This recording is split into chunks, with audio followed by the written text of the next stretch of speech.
Hi, I'm Cara, and welcome to Cara's Kitchen. Today, we're going to take all of your leftovers and we're going to just put it in one dish. And with that, we're going to make a shepherd's pie. Pie! I like pie. Let's make shepherd's pie. Get me down! Yeah. You will need a pound of ground meat, minced garlic, butter, pre-boiled potatoes, skinned if you want, a bag of frozen vegetables, chopped onions, and last but not least, cheese. Preheat the oven to 400 degrees. Two things you have to do with shepherd's pie is both brown the meat and start mashing your mashed potatoes. Yep. I went ahead and boiled my potatoes. You want to boil them until they are fork tender. You can just poke it in without any issues at all. For some reason, I'm going to let Levi do the mashing. I always said you mash potatoes like they owe you money. What does that even mean? Where's the butter? Got it. While he's mashing the potatoes, I'm going to go ahead and get the meat browning. By doing that, I'm just going to go ahead and put some olive oil into my Dutch oven. Let's roll that around. You don't want it to stick. And the meat can just go directly in. Where's the masher? Mine's me churning butter out on the farm. Shepherds are different than farmers. He's mashed the potatoes a good bit with the butter, so we've added some milk to make it a little bit more creamy. Ha! Fixed it. No, it's so bent up right now. Alright, not very brown yet. Levi! Did you wash your hands? Yes. Turday.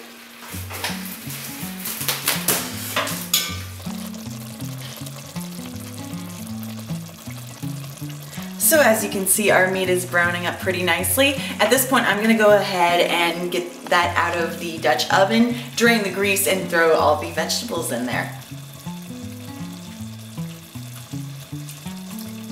Want some? No, I don't. So we're gonna go ahead and use our Dutch oven since we already have it heated up. I'll boil it up again. In go the onions. I just had these left over from a different meal I made, so this is most of an onion, but we're gonna use it for our shepherd's pie. Whenever onions go in, that's a great time for the garlic to go in as well.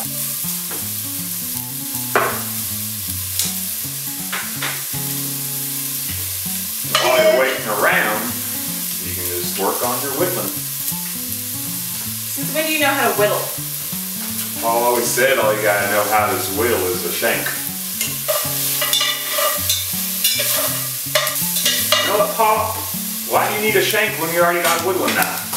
Come on, Paul. You are just gonna mop my floor when we're done with this.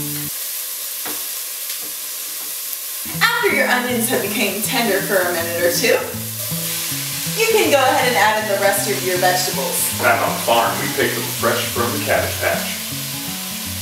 So you only had cabbage on this farm that just suddenly existed in your life? Now we had other things. We just went ahead and used frozen vegetables since that's what we had on hand. That's what you do with shepherd's pie. You just use what you have on hand. I have potatoes on hand. After your vegetables have heated through, go ahead and add your meat right back in. Stir it on up. Now it's time for a very crucial time in the shepherd's pie. The crust.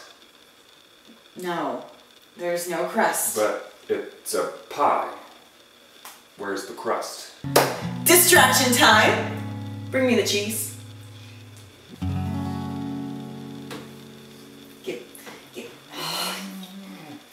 Put probably about a cup or so of cheese in there. Not all of it. You want to save some of it for the potatoes. You want to save some of it for the potatoes. Okay. And some of it for treats if somebody's good. Mix everything together and you have your first layer of your shepherd's pie. It's not a pie. There's not a crust. So our first layer is in our pan, our meat and our vegetables. Then you want your layer of mashed potatoes. And add more cheese. Cheese, Cara. And the shepherd pie goes in the center of the oven for 20 minutes. Ah, Reggie. Thank you, sir. In the meantime, we're gonna go ahead and make our biscuits that will top them off. Wait, so there is a crust? You will need 2 cups all-purpose flour, 3/4 cup of milk, 5 tablespoons of butter, 2 tablespoons of baking powder, and a pinch of salt. Flour. Flour. Baking powder. No. A pinch of salt. I'll do it. Butter. Bring it to room temperature and maybe cut it up before. Did you just eat a chunk of butter? Yeah. Mix it together. Oops. That's how we get ants, Cara. Aren't you used to growing up with ants, Mr. Farmer Shepherd Man? Nice. Once you get the butter mixed in pretty okay, go ahead and add in your milk.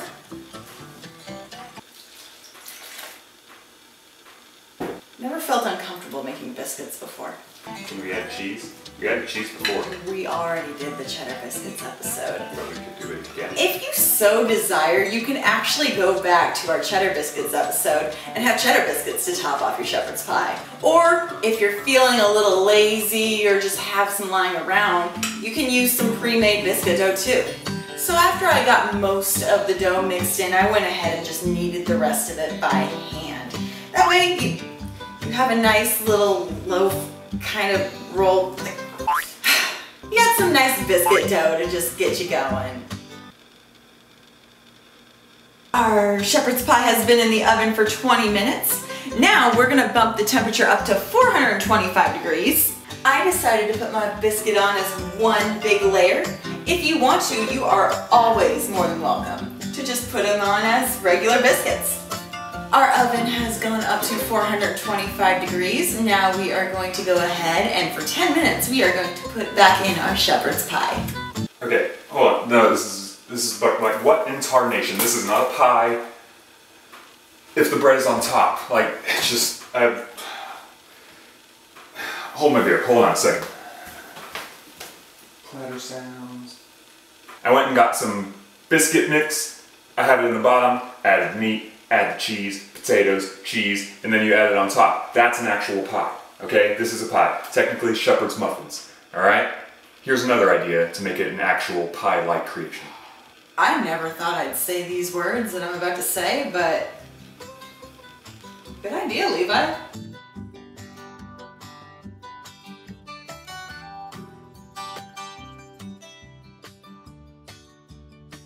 Well, by golly, I say this looks good enough for the county fair. It sure does. Now we have our ready-made shepherd's pie. And shepherd's muffins. In both forms. And both of them are just gonna be delicious to eat. Let's dig in. Less messy than usual. That's why you need crust on top and bottom.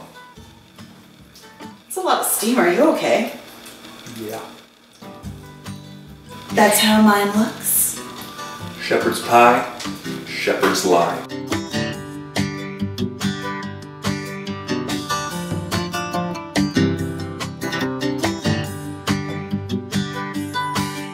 Do you have a bigger jug? You get blood in the mashed potatoes. I'm gonna be so upset with you for real. Hey, Hi. Sometimes you gotta put blood, sweat, and tears into your work. Not your food. Never your food. Do not put any blood, sweat, or tears in your food. Unless if you're making an elixir of some sort. What about blood pudding? Nope. Come eat!